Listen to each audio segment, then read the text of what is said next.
What's up, everybody? Bilal here. There has been a lot happening in the 3D AI space. So here's a quick video to get you up to speed on the latest. The first thing I want to talk about is sort of the status quo. Where are we right now when it comes to 3D reconstruction? Well, if you want to create large-scale environments, right now your best option is reality capture. Basically, you go about using traditional reality capture techniques like photogrammetry and taking a bunch of photos of a space or a place, and then can use techniques like 3D Gaussian splatting to create 3D renditions of it. It works really well for scenes, objects, humans, anything. But of course, you've got this onerous capture requirement. Like, I'm actually going to have to go and capture what? Like in this case, I think it's like 334 photos, a bunch of photos like this of the scene that you can then create a 3D representation from. This is a lot of effort. What if you don't actually want to do this, and instead you want to pull these things out of latent space? Well, you're probably familiar with a lot of text to 3D or image to 3D tools. I think a good paper to look at in this category is Cat3D. This came out earlier this year out of Google, but I think it's a good example of what most other models are doing. Essentially, you provide input image, maybe a set of images, but at least one, or maybe a text prompt that gets converted to an image. And then from that, you use diffusion models to create multiple perspectives of that object as if you would have captured it in real life. Let's say from this 360 outside in looking perspective. And from there, you can train a neural radiance field, a Gaussian splat, whatever the heck you want, photogrammetry, all of it kind of just works. And this is roughly what Luma is doing. If you're familiar with Luma, this is roughly what CSM is doing. And I got to say, Meshi is probably crushing it the most in the space. Just the fidelity and the quality that they've reached with their geometry and the textures is pretty freaking amazing for text or image to 3D. Absolutely phenomenal. Now, there's two dimensions for improvement that we need to consider from here. One is we want larger scale reconstructions. So for example, I don't want to be limited to just swiveling around this object of interest. Similarly, if I jump to the Cat3D examples, like it's really freaking cool that I can create this lighthouse with this like aurora borealis effect in the background.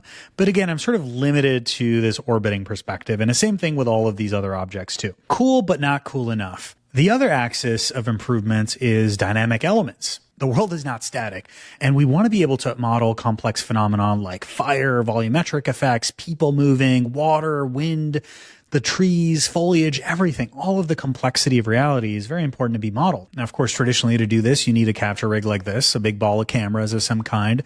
Either they're looking outwards or they're outside looking in. Doesn't really matter. Depends on what you're trying to do.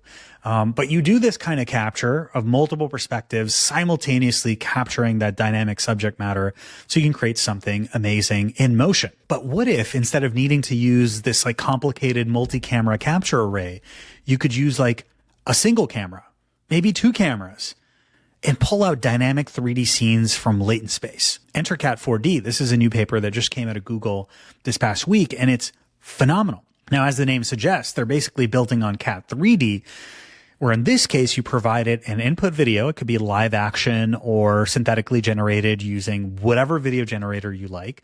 And then they're using the multi-view consistency of diffusion models to create those various views that you would have captured from a synchronized array of cameras. Now, once you have a bunch of these multi-view videos of the same subject matter perfectly synchronized, you can optimize your dynamic 3D Gaussians and end up getting an animated volumetric representation like you see over here. Really freaking cool. Now, this is pretty magical because you could take like those old Sora videos of like the woolly mammoths coming at you and see it from different perspectives. There's something really, really magical about seeing this play out. Now, I'm not going to go into all the details, but definitely check out the paper because they did some very cool things to manufacture the metric ton of multi-view training data that you need to pull something like this off. You know, because you don't have a bunch of these capture rigs capturing stuff in the wild. They combined a bunch of static multi-view photos, single view videos, and even synthetic training data in a really clever way. What's also cool is that for posing this multi-view video data, they use Monster, which is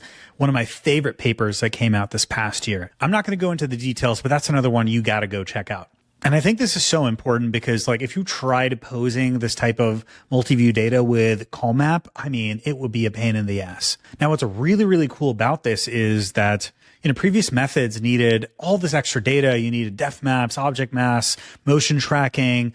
This just needs a video input. And so you can take live action video. This is just loading over here, or synthetically generated videos using Kling, Runway, image and video, whatever the heck it is you're using, and produce some pretty stellar results. Like, this, I think, is going to be the shape of how we do real-time 2D to 3D conversion for headsets like the Apple Vision Pro. Like, give it a couple years, and this is just going to be happening in real time, up converting any video into 3D, sort of like we crudely are for the Leia tablets and some other approaches out there. But this will be truly free viewpoints. I mean, the consistency is pretty remarkable, and they did this alternate sampling approach, basically where they bounce back and forth between generating views across space and time until everything lines up consistently. And then you reconstruct the whole thing using these deformable 3D Gaussians. Like, amazing examples and potential here. Everything from just like capturing something once and reframing it infinitely in post to all sorts of amazing volumetric content for your headset, where the world is brimming with motion and life just the way God intended it. All right, so this is the 4D aspect, the temporal aspect, where we can start infusing motion into these generations and pull these things directly out of latent space. Pretty freaking cool. But what about scale? We don't want just these swivelly objects, remember. We want something where we can actually navigate around a free roaming space. For that, enter World Labs. So they just rolled out an early preview, which basically takes you from single input image to a 3D world that you can navigate around. So this is pretty cool. We've got a Gaussian 3D representation, and we can sort of walk around it in a pretty large capture volume. But notice as I hit the extremities of this volume, I'm getting this out of bounds error. Basically, like, the scene's not going to look good because it hasn't seen views from outside of this capture volume.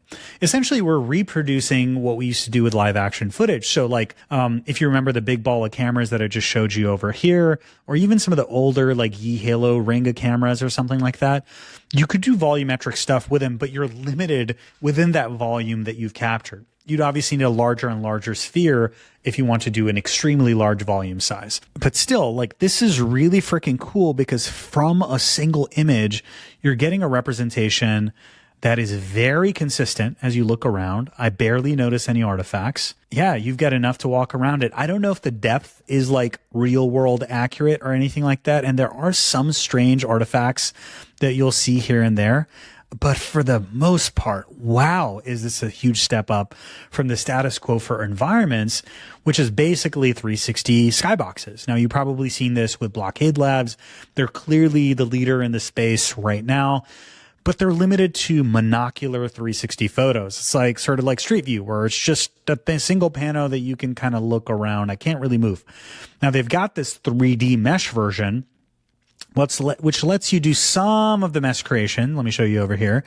Oh yeah, I can change the focal length, but as you go outside of the bounds, you get all these stretchy triangles, because essentially what they're doing is they're computing depth for the panorama and basically projecting the image onto this, onto that depth map. And that gives you really good parallax if you move around subtly. But if you try to do something too drastic, it's not going to look as good. So to give you a very good head-to-head here, it's changing focal length. Notice how minimal those focal length changes are. Let me go and try and do the same thing with the demo in World Labs. Here you go. I've got a lot more ability to maneuver in this case. So a significant larger capture volume. And then you can, of course, since this is like a 3D scene, you can start layering in effects like bokeh. So you got the depth of field, which cleverly both hides the artifacts, but gives it this like really cinematic, dreamlike quality. I just absolutely love this particular generation, by the way. And yeah, you can do a bunch of other cool effects. So if you look at the depth map, you can kind of see what the underlying geometry is. Pretty impressive, if you ask me. And yeah, here's a really cool demo that just shows you how you can exploit that 3D reconstruction. So I could do a quick raycast and sort of set off this sonar everywhere I click. Same thing with Spotlight. I mean, this is very cool, right? Where I can just like point the light on any part of the scene.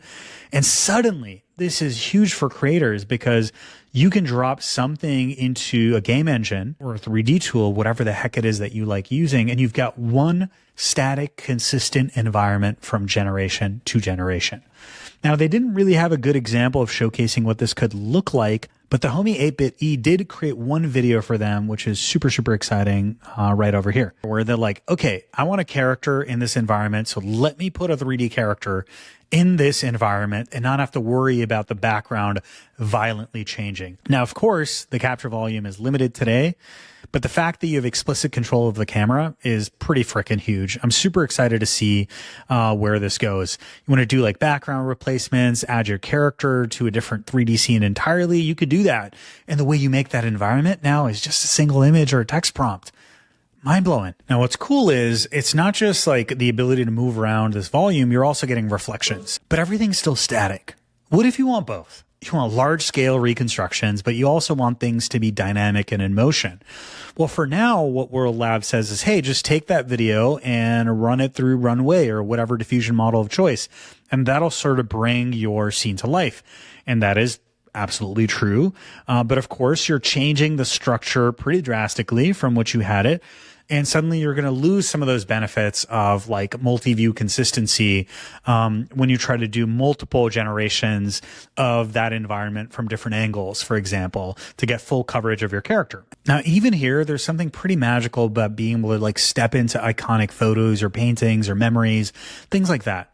But what if you want both? You want large scale scenes, but you also want them to be brimming with life, with motion, with interactivity. This is something Runway has been talking about for a while now. These like general world models that understand the dynamic nature of what's happening in all of these videos. They understand all these like physics-based concepts that otherwise we would model explicitly, let's say in a 3D game engine. Cool Sora has been talking about them too.